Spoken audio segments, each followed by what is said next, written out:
Hi అండి. అందరికీ నమస్కారం. Welcome to my channel. ఈ వీడియోలో ఏపీ ప్రభుత్వ ఉద్యోగులకు మరియు పెన్షనర్లకు దీపావళి కానుక 12వ పీఆర్సీపై తాజా సమాచారం అయితే వచ్చింది.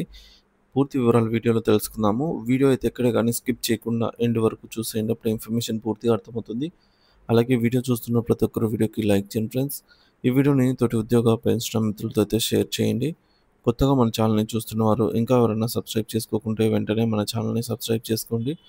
దీని ద్వారా నేను చేసే లేటెస్ట్ వీడియోస్ అన్నీ మీ వరకు రీచ్ అవుతాయి. ఇక ఆలస్యం చేయకుండా వివరాల్లోకి అయితే వెళ్ళిపోదాము. ఫ్రెండ్స్, ఇక విషయానికి వచ్చినట్లయితే కూటమి ప్రభుత్వం అధికారంలోకి వచ్చిన తర్వాత అభివృద్ధి, సంక్షేమంతో పాటు అనేక రంగాలు మరియు వ్యవస్థలు మోసగించబడ్డాయి. గత సంవత్సర కాలంగా వివిధ వ్యవస్థలు ఎలా ఇబ్బందులు పడుతున్నాయో మనం చూస్తూనే ఉన్నాం. అన్నిటికంటే ప్రధానంగా మోసగించబడిన వ్యవస్థ ఉద్యోగుల వ్యవస్థ అని చెప్పవచ్చు. ఉద్యోగులకు ముఖ్యంగా ఉపాధ్యాయులకు ఇచ్చిన హామీలు, వారికి దక్కాల్సిన ప్రయోజనాలను దూరం చేసి అత్యంత మోసం చేసిన వ్యవస్థ ఇది అని చెప్పవచ్చు. ఈ సందర్భంగా ఉద్యోగులకు సంబంధించిన కొన్ని విషయాలను మీ దృష్టికైతే తీసుకురావడం జరిగింది.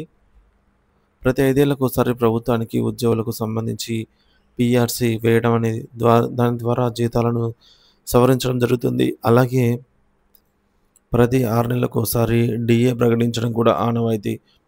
ఇవి క్రమం తప్పకుండా జరిగే ప్రక్రియలు. మరి పీఆర్సీ విషయంలో మోసం. 12వ పీఆర్సీకి సంబంధించి 2023 జూలైలో పీఆర్సీని ప్రకటించాల్సిన పరిస్థితి ఉంది. అప్పటి జగన్మోహన్ రెడ్డి ప్రభుత్వం 2023లో దానికి సంబంధించి ఒక కమిటీని వేయాలని నిర్ణయించి 2023 జూలై 12న జీవోను కూడా విడుదల చేసింది. పీఆర్సీని ఎంత బేసిక్ చేయాలనే విషయం పైన ఆ కమిటీ నియమించడం జరిగింది. అయితే ఈ లోపల ఎన్నికలు రావటము, కొత్త కూటమి ప్రభుత్వము అధికారంలోకి వచ్చిన తర్వాత ఆ కమిషన్‌ను బలవంతంగా రాజీనామా చేయించారు. నేటికి 2 సంవత్సరాలు, 2 నెలలు గడిచినా కూడా పీఆర్సీని ప్రకటించలేదు. పీఆర్సీని ప్రకటించాలంటే ముందుగా ఒక కమిటీ వేసి, ఆ కమిటీ నిర్ణయం ప్రకారంగా చేయాల్సి ఉంటుంది. కానీ నేటికి కమిటీ కూడా ప్రకటించినటువంటి పరిస్థితి లేదు. గతంలో పీఆర్సీ గడువు ముగిసిన తర్వాత కొత్త పీఆర్సీని ప్రకటించే లోపల మధ్యంతర భృతి ఐఆర్ ప్రకటించే పరిస్థితి ఉండేది. అది కనీసం ఒక సంవత్సరం లోపల ఐఆర్ ఖచ్చితంగా ప్రకటించేవారు. కానీ నేటికి 2 సంవత్సరాలు 2 నెలలు పూర్తి అవుతున్నా కూడా పీఆర్సీ లేదు. పీఆర్సీ కమిటీ వేయలేదు. కనీసం ఐఆర్ కూడా ప్రకటించలేదు. రాష్ట్ర చరిత్రలో ఎన్నడూ ఇలాంటి పరిస్థితి రాలేదు. డీఏ బకాయిలు. డీఏల సంగతి చూస్తే నేటికి 4 డీఏలు పెండింగ్‌లో ఉన్నాయి. జగన్మోహన్ రెడ్డి ప్రభుత్వం తన పదవీ కాలంలో ఇవ్వాల్సిన డీఏలన్నిటిని పూర్తి చేసింది. అయితే ఈ కూటమి ప్రభుత్వం అధికారంలోకి వచ్చిన తర్వాత ప్రతి 6 నెలలకు ఇవ్వాల్సిన 4 డీఏలు నేటికి పెండింగ్‌లో ఉన్నాయి. మన రాష్ట్రంలో గానీ, మరి ఇతర రాష్ట్రాల్లో అయినా కానీ 4 డీఏలు పెండింగ్‌లో ఉన్న పరిస్థితి గతంలో గానీ, ఇప్పుడు గానీ లేదు. ఎక్కడ గానీ లేదు. సో, 4 డీఏలను పెండింగ్‌లో పెట్టిన ఘనత కేవలం చంద్రబాబు నాయుడు గారి ప్రభుత్వానికే చెందుతుంది. అరియర్స్ గురించి చూసుకున్నట్లయితే పాత బకాయిల గురించి కూడా కూటమి ప్రభుత్వం హామీ ఇచ్చింది.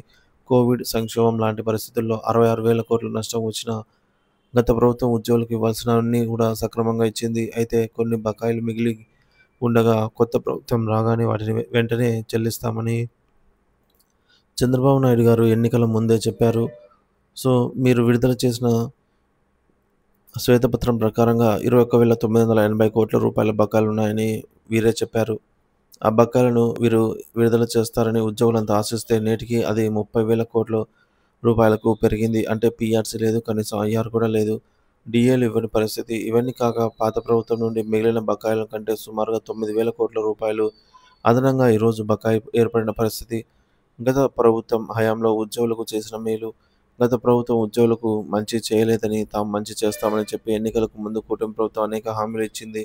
జగన్మోహన్ రెడ్డి గారు కేవలం 5 సంవత్సరాల్లో, అందులో 2 సంవత్సరాలు కోవిడ్ సమస్యలు ఉన్నప్పటికీ అనేక ప్రయోజనాలను ఉద్యోగులకు అందించారు. చంద్రబాబు నాయుడు గారు 100 సంవత్సరాలు పరిపాలించిన చేయలేని పనులను, ప్రయోజనాలను జగన్మోహన్ రెడ్డి గారు కేవలం 5 సంవత్సరాల్లోనే అందించారు. సో, వాటిలో కొన్ని ప్రధానమైన అంశాలను ఇప్పుడు చూద్దాము. 27% ఐఆర్. జగన్మోహన్ రెడ్డి గారు అధికారంలోకి రాగానే మొట్టమొదటిగా క్యాబినెట్‌లోనే 27% ఐఆర్‌ను ప్రకటించి జూలై 2019 మొదటి నెల నుంచే దాన్ని అమలు చేసి ఉద్యోగులందరికీ ఐఆర్‌తో కలిపి జీతాలందించారు. గతంలో ఎప్పుడూ మొదటి క్యాబినెట్‌లో పెట్టి మొదటి నెల నుంచి అమలు చేసిన పరిస్థితి లేదు. 23% పీఆర్సీ. 66,000 కోట్ల కోవిడ్ వల్ల నష్టాలొచ్చినా పీఆర్సీకి కొంత ఇబ్బందికరంగా ఉన్నా కూడా 23% పీఆర్సీని గత ప్రభుత్వం అందించింది. 12వ పీఆర్సీ క్లియరెన్స్. 5 సంవత్సరాల వైఎస్ఆర్‌సీపీ ప్రభుత్వ హయాంలో చంద్రబాబు నాయుడు గారు పెండింగ్‌లో పెట్టిన 2 డీఏలతో పాటు కలిపి మొత్తం 12 డీఏలను క్లియర్ చేసిన ఘనత జగన్మోహన్ రెడ్డి ప్రభుత్వానికే దక్కుతుంది. కాకపోతే ఫ్రెండ్స్ ఇక్కడ డీఏ అరియర్స్ అయితే ఒక్కటి కూడా చెల్లించలేదు. గత ప్రభుత్వమైనా కూడా, ఇప్పటి ప్రభుత్వమైనా కూడా. అదైతే గుర్తుంచుకోవాల్సిన విషయం. ఎందుకంటే ఉద్యోగ పెన్షనర్లకు ఏ ప్రభుత్వం వచ్చినా కూడా ఏదో ఒక లొసుగు అయితే పెట్టడం జరుగుతూ ఉంటుంది.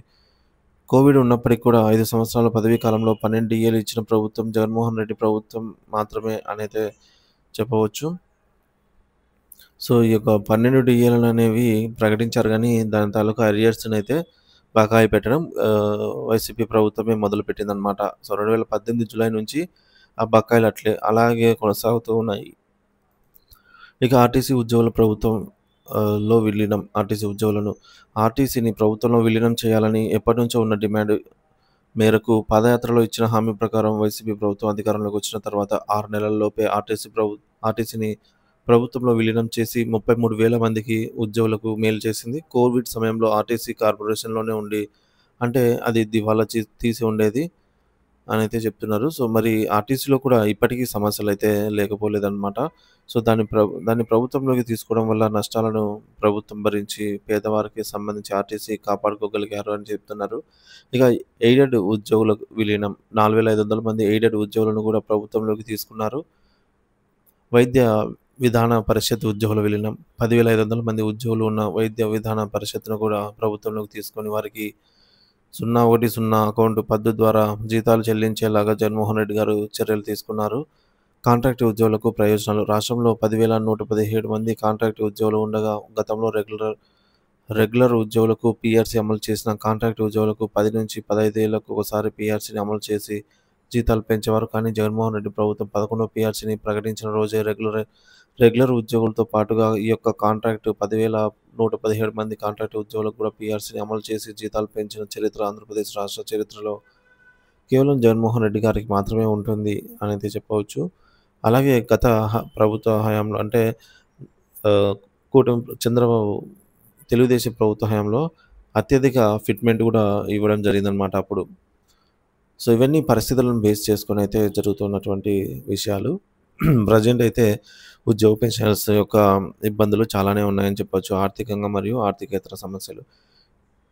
సో, ఈ విధంగా దీనివల్ల ఇంటర్మీడియేట్ ఉద్యోగుల జీతాలు 37,100 నుంచి 57,100 వరకు పెరిగాయి.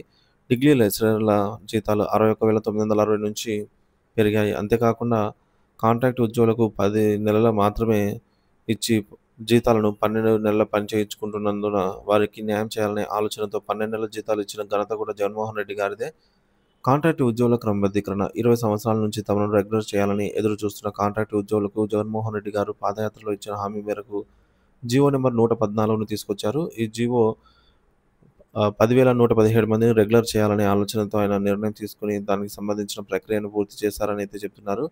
కానీ ఇంకా రెగ్యులరైజ్ ప్రక్రియ అయితే పూర్తి కాలేదండి. గతంలో కొంతమందిని మెడికల్ డిపార్ట్మెంట్‌ల వారిని మాత్రమే చేశారనమాట. ఒక 3,000 మందిని. మిగతా వారికి అందరూ కూడా ఎదురు చూస్తున్నారు ఎప్పుడెప్పుడు మమ్మల్ని రెగ్యులరైజ్ చేస్తారనేది. ఇక అనేక డిపార్ట్మెంట్‌లలో కాంట్రాక్ట్ ఉద్యోగులను రెగ్యులర్ చేశామని అయితే చెప్తున్నారు. అయితే ఎడ్యుకేషన్ డిపార్ట్మెంట్ వంటి కొన్ని డిపార్ట్మెంట్‌లు మిగిలిపోయాయి. ఇప్పుడు కూటమి ప్రభుత్వం ఈ కాంట్రాక్ట్ ఉద్యోగులను నిలువున మోసం చేసి వారిని నడి రోడ్డున నిలబెట్టే పరిస్థితి తీసుకొచ్చిందని అయితే చెప్తున్నారు. జీవో పూర్తయి అసెంబ్లీలో, కౌన్సిల్‌లో అలాగే గవర్నర్ ఆమోదం కూడా పొందిన తర్వాత కూడా ఈరోజు కాంట్రాక్ట్ ఉద్యోగులను రెగ్యులర్ చేయకుండా వారిని మోసం చేసిన పరిస్థితి కనిపిస్తోందనేది వారి బాధ వర్ణనాతీతం.